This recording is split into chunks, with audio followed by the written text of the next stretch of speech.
समास किसे कहते हैं? प्रत्येक शब्द दो दो शब्दों के मेल या संयोग से बना है। दो शब्दों को इस प्रकार जो मेल या संयोग होता है उसे समास कहते हैं। अब देखिए, समास और संधि दोनों एक से ही होते हैं लगभग, लेकिन दोनों में काफी कुछ अंतर होता है।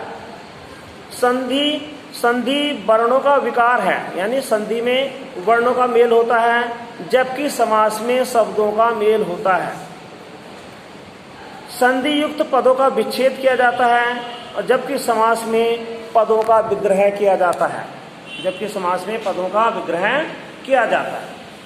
संधि का अर्थ है मेल या जोड़ना, जबकि समास का अर्थ है संक्षेप करना, छोटा रूप करना।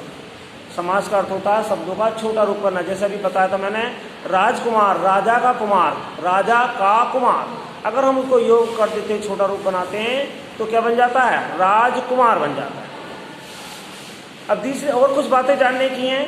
समास में जब दो पद मिलते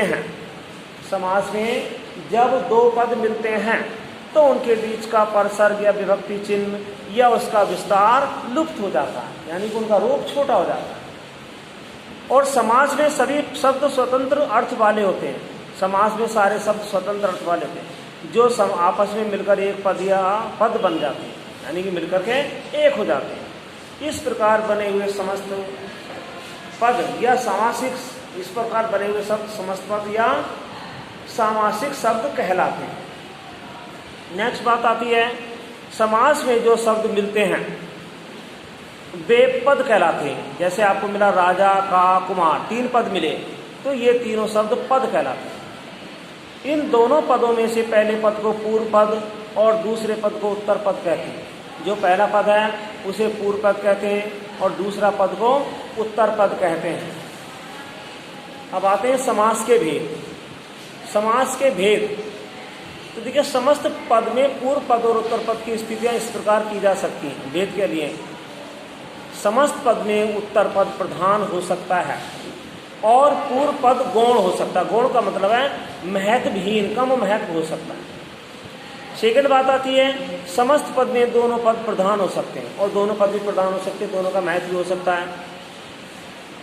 तीसरी बात, समस्त पद में पूर्व पद संख्यावाचक, विशेषण या उपमान हो सकता है। अगर समस्त पद का विग्रह करें तो पहला पद संख्यावाचक हो सकता है और दूसरा पद उपमान हो सकता है, विशेषण या उपमान हो सकता है।